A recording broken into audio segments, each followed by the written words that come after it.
Proverbs 13:20. Walk with the wise and become wise, for a companion of fools suffers harms. Hello, welcome back to Pathlight Studios. My name is Carol Hunsberger, and this is the fifth episode in the series Unlocking Potential Through Communication, Faith, and Confidence. In a previous episode, we discussed this idea of your self-concept and the positive and negative evaluation of that self-concept is your self-esteem. And the importance of having a high and healthy self-esteem because that gives you the confidence to do the work that God is calling you to do. I gave you a couple of ideas for how you could increase your self-concept, your self-confidence through surrounding yourself with positive people, by taking risk, by not being afraid of failure, by understanding some of your limitations, by surrounding yourself with honest people. This episode, we're going to focus primarily on the importance of having positive people in your life. As I've discussed previously, it's important that we understand our self-perception because how we perceive ourselves directly impacts how we view others and God.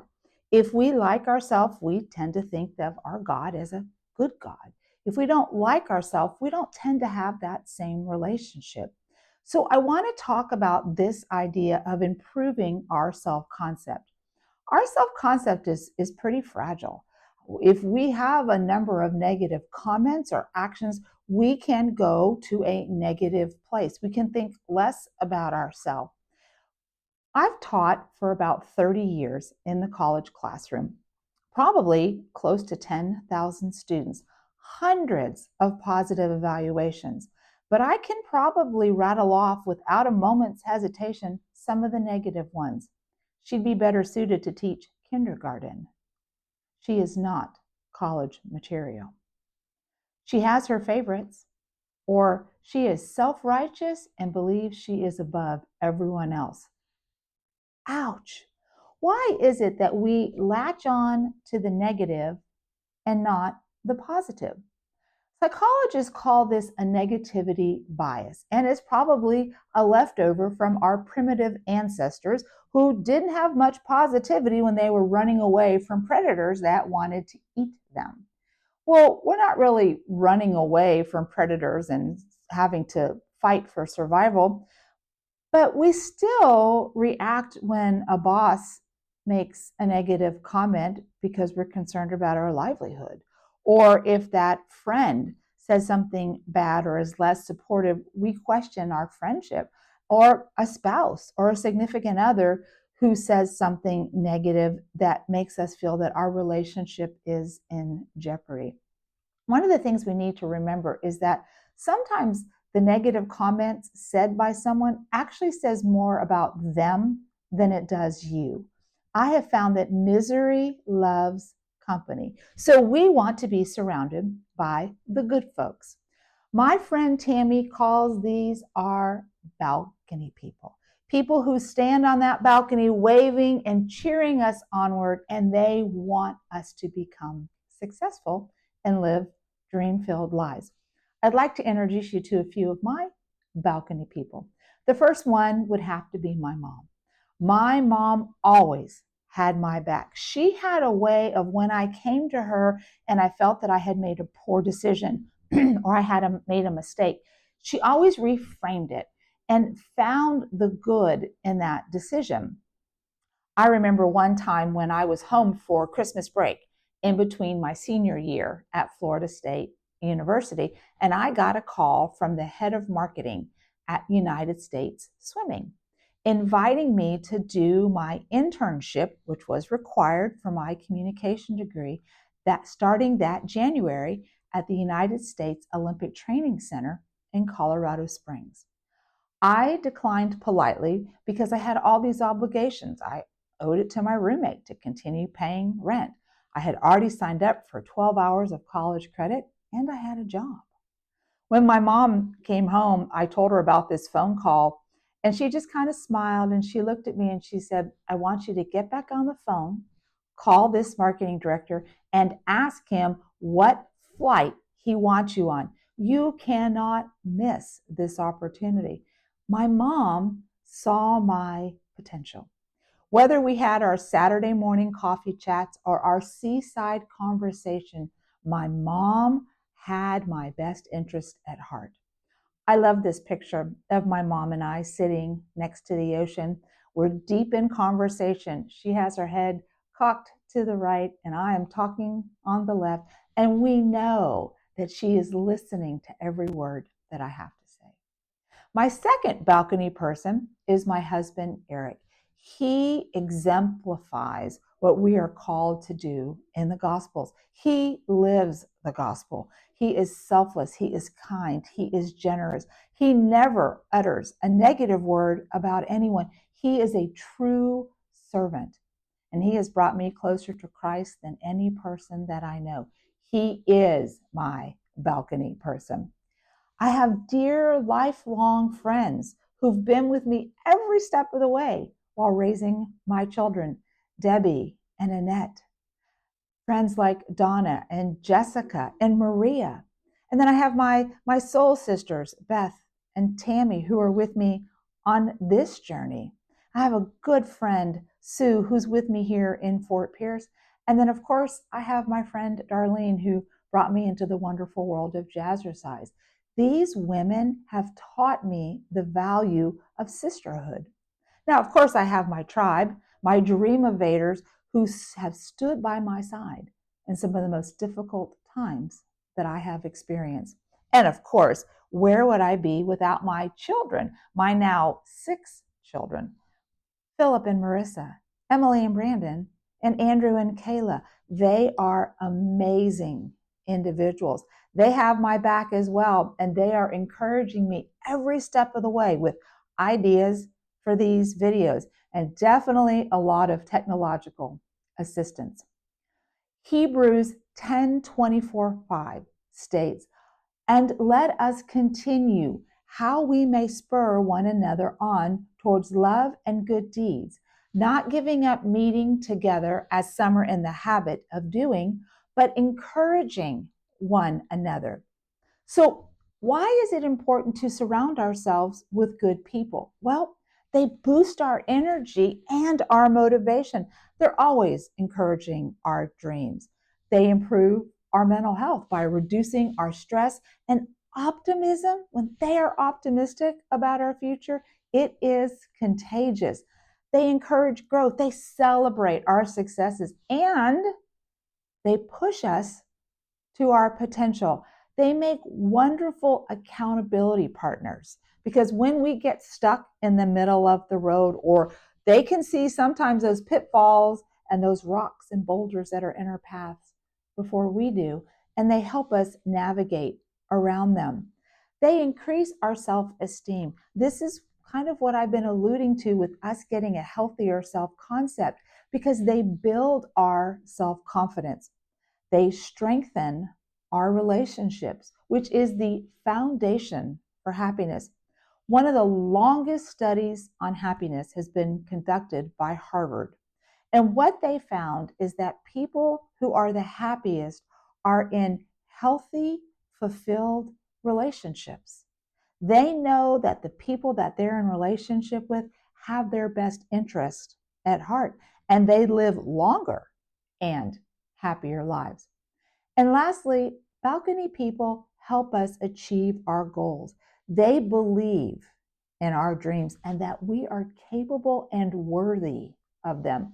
One of my favorite events that we do during a weekend Pathlights or Dream Evader retreat is on that final night that we're together, each one of the ladies at the retreat brings to the group a dream that she is longing to achieve. 2 things always happen. The first thing that happens, which is absolutely amazing, is that God has placed someone else in that retreat who has the resources to help this person that's talking about their dreams achieve them. And secondly, these ladies get as excited about the dream as the woman who's professing it. Yes, optimism is contagious. Now, I know that we can't remove all the negative people in our life. There are family members that will stay with us because they're family. And there's people that we work with and our colleagues that we need the income. We need to produce money and have a job. And then there are those friends that we worry about. If we're not their friends, who will be?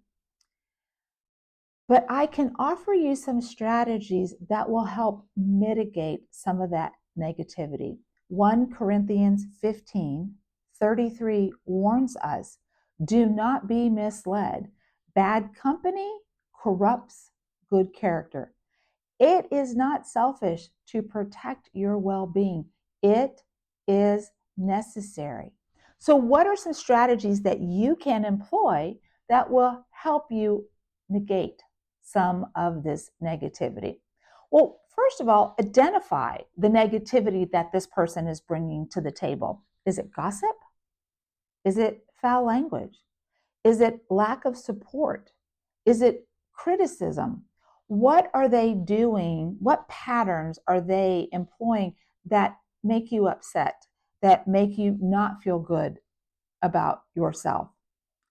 And then ask if you can live with it. If you can live with the criticism, the lack of the support, the gossip, then live with it. But if you know that it's stopping you from reaching your full potential, then we need to move on to the next strategies. Set boundaries. Be very clear about what you're willing to accept and what you're not willing to accept, and stick to them. I had a friend who passed away recently, who raised 4 daughters, who could not stand gossip. If you started gossiping, she put her hand up and she went, we're not going down that path. You learned very quickly that if you wanted to gossip, you had to go gossip with someone else because she didn't tolerate it. You could set your limits and reduce contact gradually. You're always busy. Decline invitations.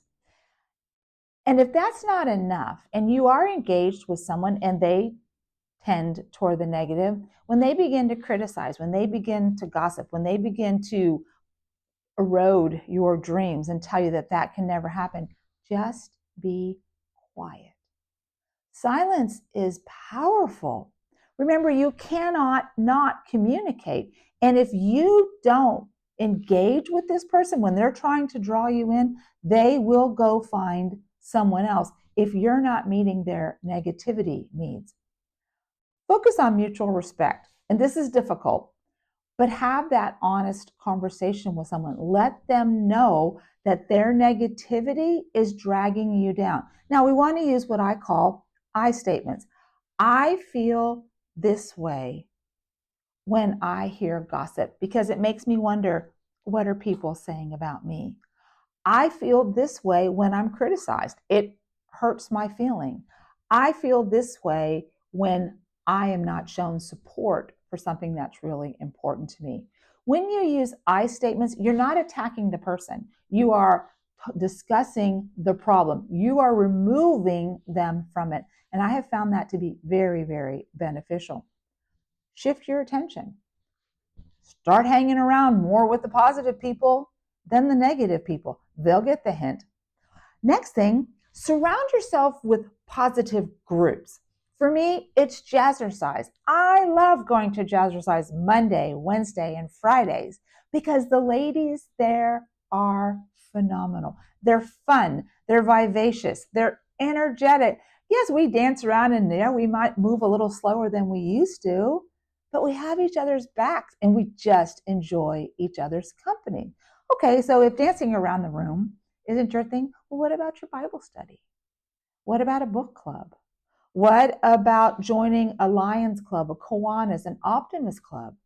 Could you find a group that they sing your same song and they offer you positivity? And then this last one is the hardest, and there are just some relationships that you have to say goodbye to. Look at it this way. Maybe God brought this person into your life for a season. And now that you've learned from that person, God is asking you to move on because He has other people that you need to engage in. I know it's difficult, but sometimes for our own mental health and our own well-being, We have to let it go. So, this week's stepping stone assignment, I want you to think about your balcony people. Make a list of your balcony people, and then I want you to identify their positive qualities. Do you notice a pattern? Are you noticing that they're always smiling, always laughing, always are saying positive things about you, making you feel really good about yourself? So have that list going. Then I want you to make a mental list. Don't write their names down, of some of the negative people, some of the toxicity that you need to get out of your life. Now, I want you to write down, what are those negative things? Is it gossip? Is it foul language? Do you just feel less than or yucky when you leave a conversation with them? Once you have these lists down, I want you to set an action plan, either for engaging with the positive people or come up with some strategies for getting rid of this negativity. Perhaps you need to have that conversation. Maybe you need to set those boundaries. Maybe you need to join that positive group. And what I want you to do is just enact one of these strategies to help mitigate some of that negativity, if you have any, in your life.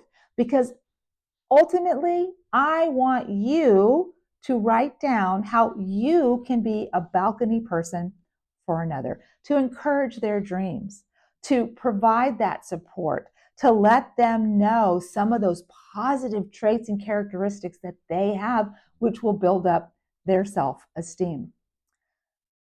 Some of my final thoughts. Life is too short for you to be hanging around with the negative folks, getting beat down. Seek out those who lift you up, who encourage you, who see you for who you truly are. Galatians 6:2. Carry each other's burdens, and in this way you will fulfill the law of Christ. Encourage others as you would want to be encouraged. Be a balcony person for others and surround yourself with others who will do the same. And may your light shine so brightly that others are drawn to follow. Be the beacon of hope that leads others to their path.